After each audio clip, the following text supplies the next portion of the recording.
जनाब ठोकरे तो यहाँ हर कोई खाता है। जनाब ठोकरे तो यहाँ हर कोई खाता है। कोई ठोकरे खा के गिर जाता है तो कोई गिर कर चलना सीख जाता है। चेहरे पर एक प्यारी सी स्माइल के साथ चलिए शुरू करते हैं आज का अपना टॉपिक सीक्वेंस एंड सीरीज से BE BSc second year exercise 2.3 का इंट्रोडक्शन पार्ट करते हैं। ठीक है, इसके अंदर आज हम सीखने वाले हैं monotonic sequence and nested sequence. जी हाँ, monotonic sequence and nested sequence. तो बात करते हैं मोनोटोनिक सीक्वेंस की कि मोनोटोनिक सीक्वेंस हम किसे कहते हैं। मोनोटोनिक सीक्वेंस, तो इसके लिए हमारे पास प्यारे बच्चों ये 4 टाइप के मेनली। ठीक है, कौन सी ए sequence AN is said to be monotonically increasing sequence.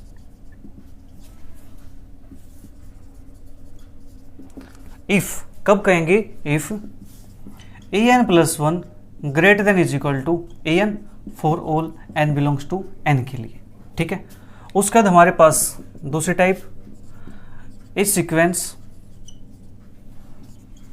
AN is said to be monotonically decreasing sequence.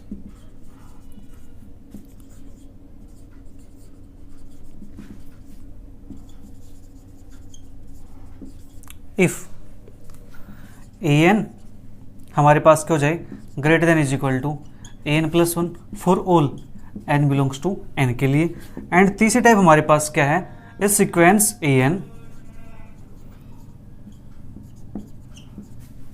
is said to be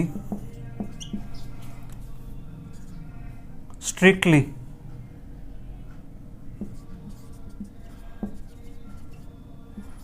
monotonically increasing sequence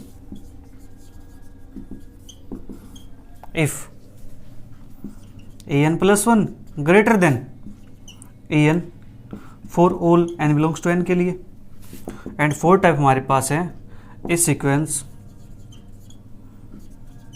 AN is said to be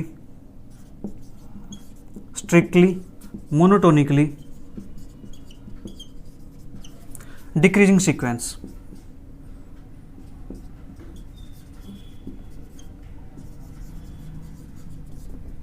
if AN क्या हो जाए greater हो जाए AN plus 1 से for all n belongs to n के लिए। ठीक है, ये हमारे पास है। तो इन सीक्वेंस को हम क्या कहेंगे, इनमें से इन चारों में से आपके पास कोई भी एक टाइप आ जाए तो उस सीक्वेंस को हम क्या कहेंगे कि उस सीक्वेंस हमारे पास क्या है मोनोटोनिक सीक्वेंस है।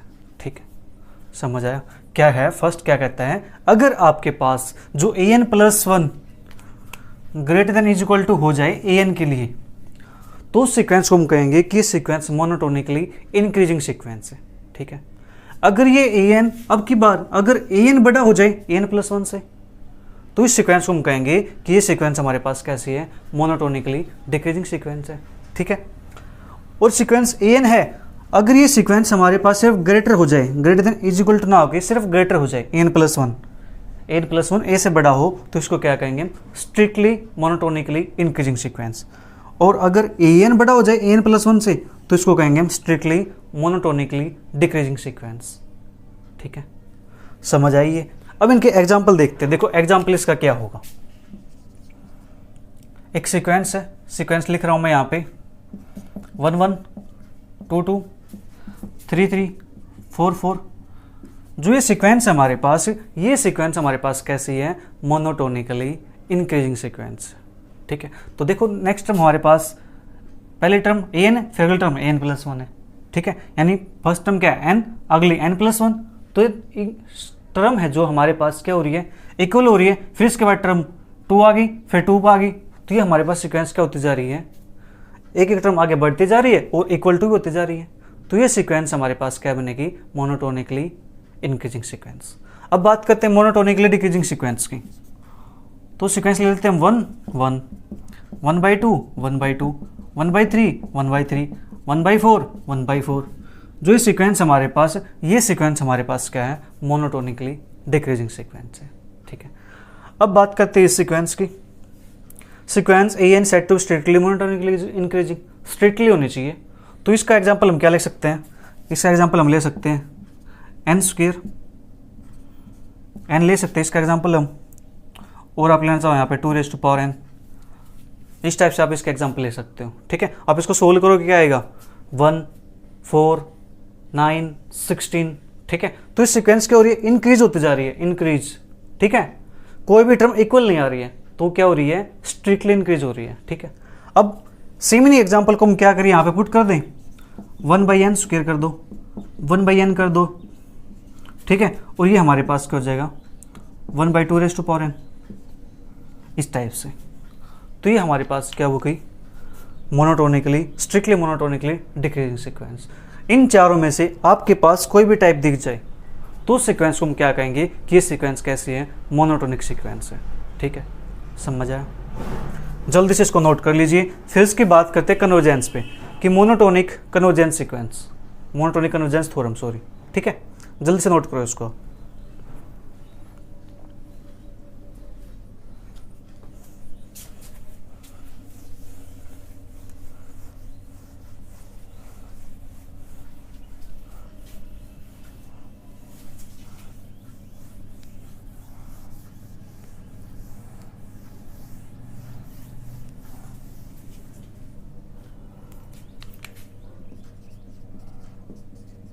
मोनोटोन कन्वर्जेंस थ्योरम, हमारे पास कन्वर्जेंस थ्योरम क्या कहती है, इस थ्योरम की मैं ओनली आपको यहाँ पे स्टेटमेंट लिखवा रहा हूँ। ठीक है, प्रूफ नहीं करवा रहा हूँ। प्रूफ अगर आप कहते हो तो फिर इसका प्रूफ भी हो जाएगा। ठीक है, तो फिलहाल के लिए यहाँ पे स्टेटमेंट करें। तो स्टेटमेंट क्या कहती है, अगर आपके पास यहाँ पे हमारे पास दो थ्योरम बनेंगे इसके। ठीक है, अगर आपके पास sequence A n, if sequence A N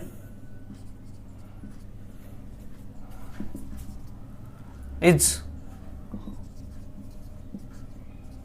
monotonically increasing, चलो इसको थोड़ा सा मॉडिफाई करते हैं।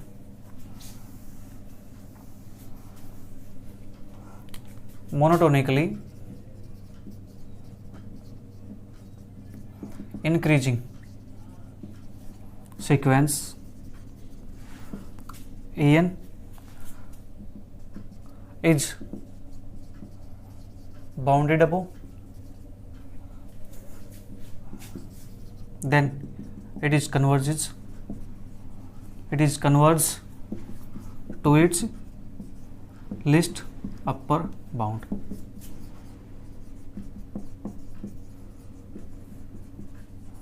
अगर आपके पास मोनोटोनिकली इंक्रीजिंग सीक्वेंस है और वो अपर बाउंडेड है, ठीक है, तो वो कन्वर्ज किसको करती है, जो उसका लिस्ट अपर बाउंड होता है ना, उसको कन्वर्ज करेगी। ठीक है, इसी प्रकार से हमारे पास मोनोटोनिकली डिक्रीजिंग सीक्वेंस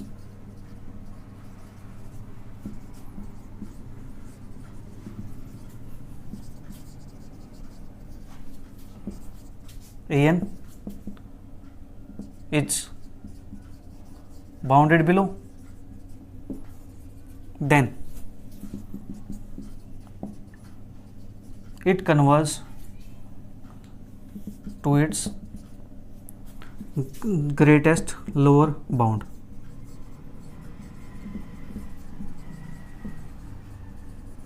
अगर आपके पास जो मोनोटोनिकली इंक्रीजिंग सीक्वेंस है वो अपर बाउंडेड है तो वो अपनी लिस्ट अपर बाउंड को कन्वर्ज करेगी। अगर आपके पास monotonically decreasing sequence lower bounded है, ठीक है, या बाउंडेड बिलो है, तो वो अपने ग्रेटेस्ट लोअर बाउंड को कन्वर्ज करेगी। ठीक है, ये आपको समझ आया? अब यहाँ से हमारे पास ये तो थ्योरम हो गई। अब यहाँ से हमारे पास एक रिजल्ट निकल के आता है, एक रिमार्क निकल के आता है। वो रिमार्क क्या है,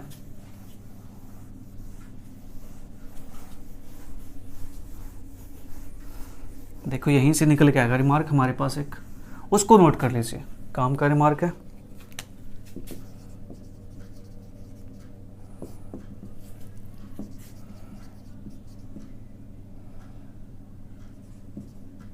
monotonic plus bounded is equal to convergent. Sequence monotonic हो और प्लस बाउंडेड हो तो सीक्वेंस क्या होती है, कन्वर्जेंट होती है। अभी देखा ना आपने, सीक्वेंस क्या थी, बाउंडेड अबव थी तो किसको कन्वर्ज करी थी, वो लीस्ट अपर बाउंड को। ठीक है, तो यहाँ से क्या है, मोनोटोनिक प्लस बाउंडेड, तो सीक्वेंस क्या करेगी, कन्वर्ज करेगी। ठीक है, नेक्स्ट रिमार्क हमारे पास है मोनोटोनिक सीक्वेंस आइदर कन्वर्जेंट और डाइवर्जेंट, या फिर इसी को हम लिख सकते हैं monotonic sequence never oscillate.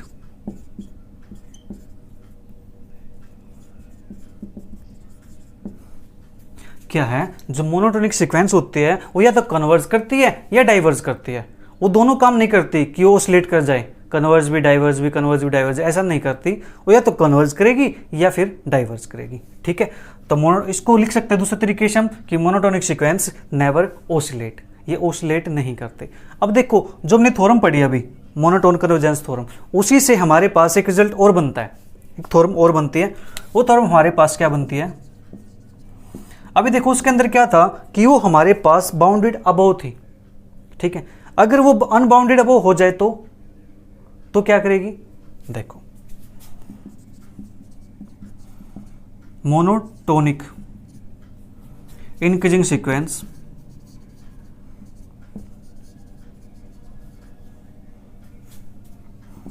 if monotonic increasing sequence is unbounded above,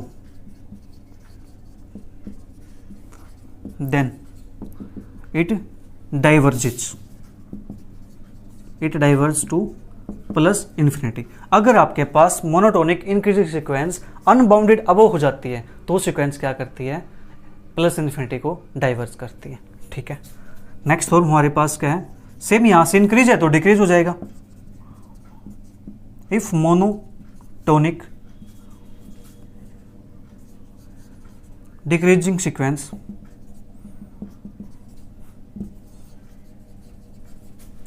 is unbounded below,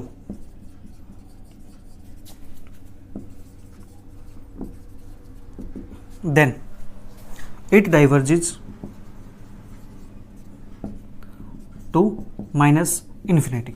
तो ये क्या करेगी, माइनस इन्फिनिटी को डाइवर्ज करेगी। ठीक है, अगर आपके पास मोनोटोनिक सीक्वेंस अनबाउंडेड अबव है तो क्या करती है, प्लस इन्फिनिटी को डाइवर्ज करती है। अगर आपके पास monotonic decreasing sequence unbounded below है तो क्या करती है, आपके पास माइनस इन्फिनिटी को डाइवर्ज करती है। ठीक है, समझ आया यहाँ तक,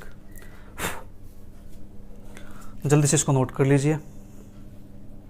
फिर इसके बाद हमारे पास एक सीक्वेंस और रहती है हमारी, that is nested sequence, monotonic plus bounded convergent।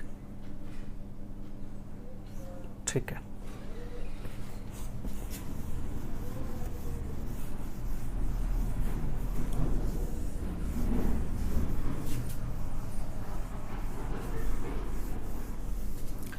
nested sequence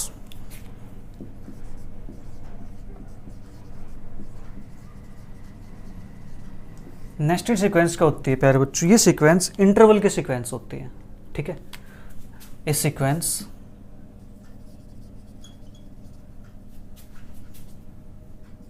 of interval मान लेते हैं हमारे पास क्या है, आई एन की सीक्वेंस है। ठीक है, is said to be nested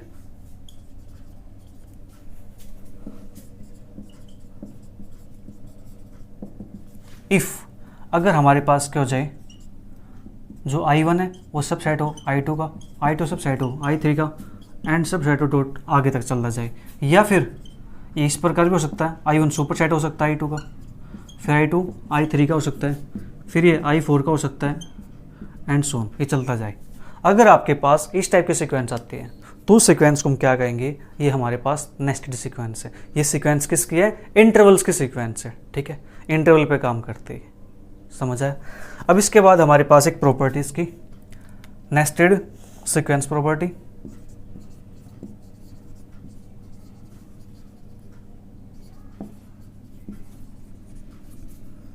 nested sequence property, ठीक है, या फिर इसका दूसरा नाम हमारे पास है कैंटर थ्योरम प्रॉपर्टी। एक सेकेंड,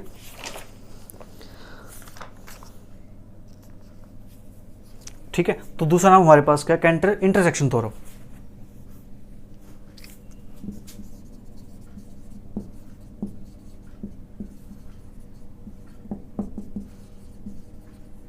ये हमारे पास है नेस्टेड सीक्वेंस प्रॉपर्टी या फिर कैंटर इंटरसेक्शन थ्योरम। तो इसके अंदर होता है क्या है, इसके अंदर भी हमारे पास वही है, एक सीक्वेंस बनेगी इंटरवल के सीक्वेंस, ठीक है, और वो सीक्वेंस क्या होगी आपके पास in+1 सब सेट सुपर सेट होगा किसका, in का, ठीक है। देन हमारे पास क्या होगा, जो सीक्वेंस बनेगी ना हमारे पास, उसकी लेंथ अगर आपके पास क्या आती है, 0 आ जाती है, लेंथ ऑफ इंटरवल की लिमिट अप्लाई करो उसके ऊपर, ठीक है। देन जो इंटरसेक्शन बनेगा हमारे पास उन सीक्वेंस का, वो हमारे पास क्या आएगा, सिंगलटन आएगा, ठीक है। ये हमारे पास नेस्टेड थ्योरम है। तो नेस्टेड थ्योरम हमारे पास है, तो चलिए फिर इसकी डेफिनेशन भी लिख देते हैं। इफ in, मान लेते हैं कि हमारे पास क्या है, an bn B A sequence of close interval,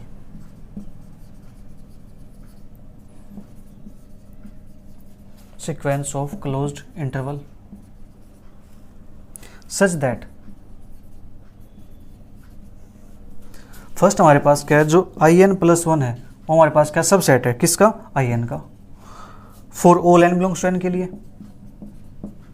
और सेकंड हमारे पास क्या है कि लिमिट अप्लाई करो n टेंड्स टू इन्फिनिटी किस पे, length of interval, length of in, वो हमारे पास क्या है, 0 के इक्वल।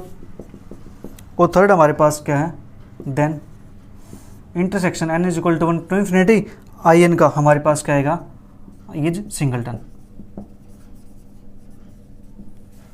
ये हमारे पास है। अब आप यहाँ पे सोच रहे होंगे कि ये लेंथ ऑफ in, ये चीज़ क्या है, length of in, length of interval. देखो प्यारे बच्चों, आपके पास क्या है, आपके पास मान लीजिए इंटरवल दे रखा है ये 2 और 7। इसकी अगर ये पूछ जाए आपसे कि इसकी लेंथ क्या होगी, लेंथ ऑफ इंटरवल, तो क्या करो, जो राइट हैंड साइड पे है उसमें से लेफ्ट हैंड साइड का माइनस कर दो, तो क्या आएगा, मोड 7 - (2) इज इक्वल टू 5। आपके पास जरूरी नहीं कि क्लोज इंटरवल हो तभी हम लेंथ निकालेंगे। सेम अगर आपके पास 2 सेमी ओपन इंटरवल है, या आपके पास सेमी ओपन है, या फिर आपके पास सेमी क्लोज्ड है, तो भी हम क्या कर सकते हैं, इन सब की लेंथ क्या आएगी, सेम आएगी। क्या आएगी, 7 - (2) उसका मॉडुलस, दैट इज हमारे पास क्या आ जाएगी, 5 आ जाएगी। इस प्रकार से हम क्या करते हैं, लेंथ ऑफ इंटरवल फाइंड करते हैं, ठीक है। समझ आया आपको ये नेस्टेड सीक्वेंस क्या कहती है, अगर आपके पास सीक्वेंस है क्लोज इंटरवल की, ठीक है, एंड in+1 सब सेट है in का, ठीक है, for all n belongs to n के लिए। दूसरी प्रॉपर्टी, अगर लेंथ ऑफ इंटरवल in है, जो भी लेंथ आएगी हमारे पास, अगर उस पर n tends to infinity apply करते हैं और वो 0 के इक्वल आता है, देन जो इंटरसेक्शन होगा ना in का, वो पक्का सिंगलटन होगा। क्या है, सिंगलटन होगा। तो यहाँ पे अपना जो इंट्रोडक्शन पार्ट है वो यहीं फिनिश करते हैं। मिलते फिर अपनी एक्सरसाइज के साथ। Bye bye, take care, see you, thank you for watching.